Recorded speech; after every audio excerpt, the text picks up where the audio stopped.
Las Vegas Raiders and the Buffalo Bills. Look, it's 8.5 in favor of the Bills. 47 is the total. Adam, teaser leg for the Bills if you want to go there. I don't want to bet an 8.5. I think the Raiders are like just pesky enough to maybe get it within 8.5, like whatever. Doesn't look like Jacoby Myers is going to play deep in the concussion protocol.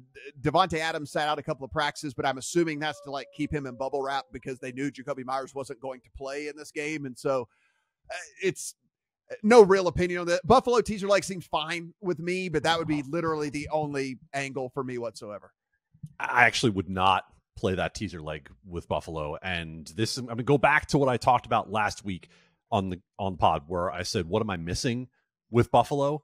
The answer is something, and I don't know what, but I'm getting some vibes that tell me to stay away from this game this week.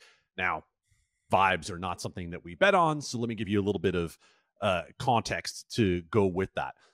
On the defensive side of the ball, I am concerned about the ability to generate pass rush from a defense that does not have Von Miller, because everything looked different for them with Von Miller last year. Everything looked different for them last week, and you can't really evaluate it that well because what are you going to say against Zach Wilson, right? It was a weird game. The Josh Allen thing, look, we have last year with half a year with the elbow injury where we said, okay, well, the elbow injury limited Josh Allen. The Josh Allen we got last week, we can call turnovers fluky to some degree, but then there are decisions. And Josh Allen's decision-making last week was not great. So can this Buffalo team control the football against the Raiders? Because what we saw last week with the Raiders was that when Jimmy Garoppolo was not being pressured, he was getting the ball out. And they were actually not terrible. Not great, but not terrible. The Raiders' offensive line was not terrible. I believe Jimmy Garoppolo was only pressured 4 times, if I recall the stat correctly here in the moment. So I don't want to get involved with this game. The only way I would, quite honestly, is if you wanted to take a small piece of Raiders money line before the game and then just see how Buffalo is playing. And if you find that Buffalo is, the first drive, they're humming along and you want to buy out of that bet, then great. But I would love to be holding on to some Raiders money line that I could then mess with in game, depending on how this goes. James Garoppolo, your number 3 graded passer of week 1. I don't know if anybody would have guessed that, but yes, 4 turnover-worthy plays by Josh Allen. That was tied with Ryan Tannehill for the most in week 1. Steven, we take a look at this one. I guess my hesitancy, Jacoby Myers was such a big part of what Jimmy Garoppolo did this past week, and he's not going to be out there, so that gives me maybe a little bit of pause with all of this. But this is something you and I talked about in the season preview, and I think it lived out in week 1, and I don't think I'm being prisoner of the moment by saying this, because the reason we said it coming into the season, because we saw it all last year too. They do not have a wide receiver 2. They do not have a second option for the Buffalo Bills. And so anytime that there is a must-have play, he has to look at Steph Diggs. And so like teams know this at this point, right? Like they are not scared of Gabe Davis. He runs horrible routes. He cannot separate whatsoever. He drops balls. Like maybe Dalton Kincaid becomes that like second option, like sooner rather than later. But man, there's nobody out there for Josh Allen outside of Steph Diggs. And Steph Diggs is awesome. But man, when it's 3rd and 7, the defense knows who to friggin' guard, right? I mean, like they know what's going on. And I think that that's going to play out over and over and over again throughout the course of the season until they address that position. I'm going to push back on you a little bit here. I know that Gabe Davis is not T. Higgins by any stretch of the imagination, but at least from just watching the tape of the 3 interceptions last week, I saw the same thing I saw over and over again in the second half of last year for Josh Allen. And Adam, I think this is kind of what you're getting at. And I think specifically, this is what I'm seeing.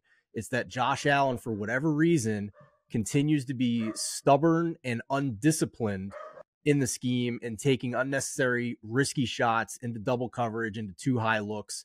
Every single one of those interceptions against the Jets in week number 1 were because he was taking shots into double coverage. But if you looked at the tape, he had wide open options underneath to move the chains. And the option was for him to scramble and get the first down easily. So this is something we saw in the second half of last year.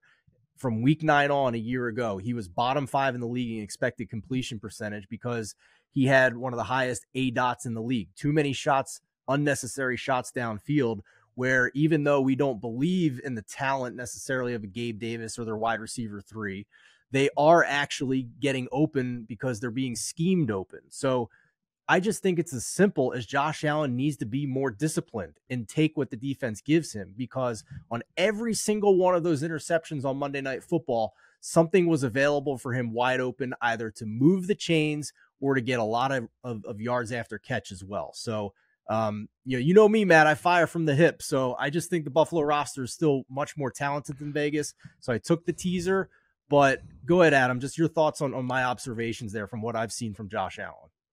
I think there's a middle ground here with the Bills from what we're talking about with the lack of a number 2 receiver and where they're trying to go. They draft Dalton Kincaid in the first round.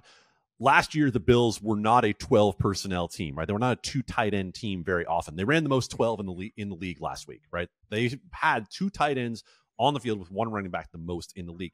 They didn't pay it off, though, and I think part of the reason they didn't pay it off was because of that Jets defense. They're strong at all 3 levels, and it makes it a lot more difficult to do what you want to do, especially when Josh Allen is facing some pressure. This week against the Raiders, if they can block up Max Crosby, there's nothing to worry about in terms of being able to deliver the ball where they want to. So the way I might look at this is to say, if you think Dalton Kincaid and Dawson Knox are going to become the sort of co-2A and 2B for this team, then the Raiders are the team that you're going to see it against, because this is not a strong linebacking core in any way. It's a defense that, frankly, is weak at all 3 levels outside of Max Crosby. So if you want a bellwether for where this game is going, I would keep an eye on where you see Josh Allen targeting that football, especially in the first half. You want to sit this game out and see how it goes entirely, fine. If you see Josh Allen completing passes to those tight ends as a means of getting rid of the football, and maybe you see Dawson Knox with 5 targets and Kincaid with 4 at halftime, then you can feel a little bit better about where this team is going, and maybe there's a halftime bet on the Raiders for you. Gabe Davis, your 64th graded receiver in week 1, behind the likes of whatever a Demario Douglas is, and a Samori Torrey, and a Devin Tompkins, and a Tyler Scott, and all of that. Again, 1 week sample, but he's not very good, period. He's just not good.